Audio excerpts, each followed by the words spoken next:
Listen, Buddy, by Helen Lester, illustrated by Lynn Munsinger.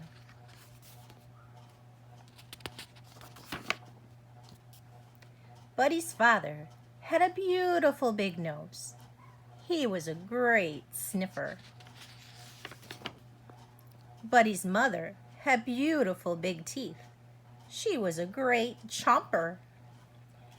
Buddy had beautiful big ears. It didn't matter. When Buddy's parents sent him to the vegetable stand to get a basket of squash, he came home with a basket of wash. When they asked him to buy 15 tomatoes, he came home with 50 potatoes.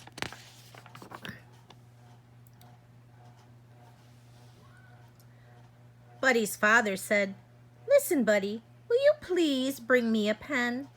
"Who?" asked Buddy.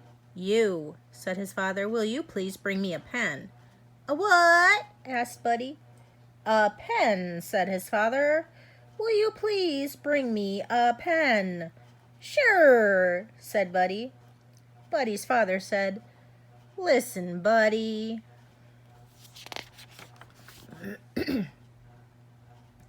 Buddy's mother said, "Listen, Buddy, will you please get me a slice of bread?"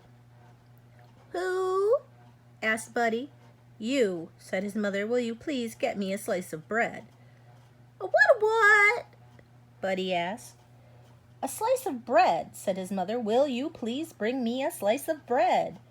"Sure," said Buddy. Buddy's mother said, "Listen, Buddy."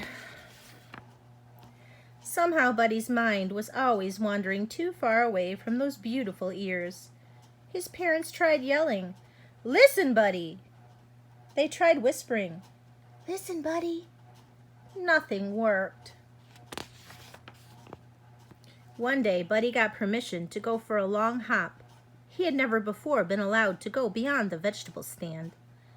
"Listen, Buddy," his parents warned him. "Just remember that at the end of the road there are two paths.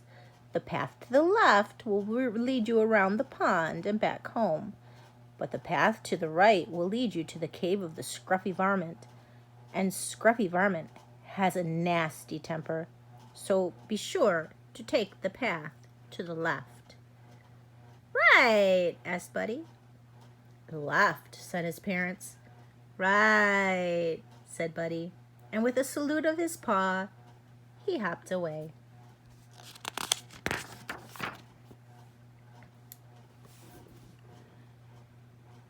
Feeling very grown up, Buddy hopped along past the vegetable stand and on to the end of the road.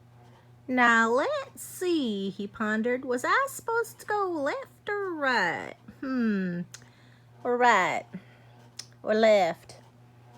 He thought as hard as he could. "The last thing I said was right, so that must be right." Right he went.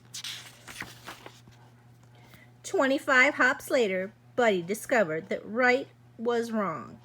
There, in front of his cave, was the Scruffy Varmint, doing scruffy things that varmints do, like snarling, mussing his hair, rubbing dirt on his knees, and scratching a whole lot of itches. At his feet was a large soup pot. "What you gonna do with that soup pot?" asked Buddy. "What does one usually do with a soup pot? Bake pie?" replied the Scruffy Varmint, not too kindly. "I'm gonna make some soup." "Some what?" asked Buddy. "Soup," snarled the Scruffy Varmint. Buddy had forgotten his parents' warning about the Scruffy Varmint. He asked eagerly, "My help?" The Scruffy Varmint was not fond of company, but with the help he'd have his soup sooner, so he said, "All right, Bunny Rabbit. Come help me gather firewood." "Who what?" asked Buddy. "You. Get firewood." Buddy eagerly hopped ahead of the Scruffy Varmint. Very gently he gathered a large prickly bundle, which he held out proudly. Roughly the varmint grabbed the bundle. "Ah! I said firewood, not briarwood," he yelped, plucking the sharp thorns from his paws. Later, when the pot was filled with water, the scruffy varmint lay against a rock, licking his paws and barking orders. "Hustle, Bunny Rabbit! Get the flour!" "Yes, sir," said Buddy. "5 pinches of salt." "Yes, sir," said Buddy.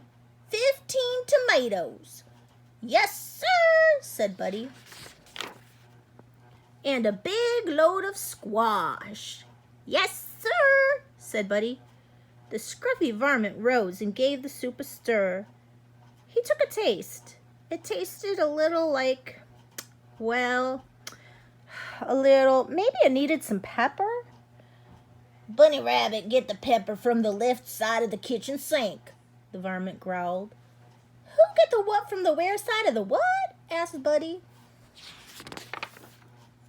The scruffy varmint repeated, "Who get the what from the where side of the where what? Never mind." He stalked into the kitchen and got the pepper himself and sprinkled it into the soup. "There," he snarled. "Now, Bunny Rabbit, put the soup on the fire." Buddy put the soup in the fire. The fire went hiss, and so did the scruffy varmint. "I'll teach you," he howled. "I will have soup, Bunny Rabbit soup, and I know just the bunny to use, the Bunny Rabbit who never listens." Buddy listened. And he hopped very, very, very, very fast, faster than he had ever hopped in his whole life. He whizzed up the road, past the vegetable stand, and into the safety of his own house. And a little bit later, when Buddy's parents asked him to bring a pen and a slice of bread, Buddy listened. The end.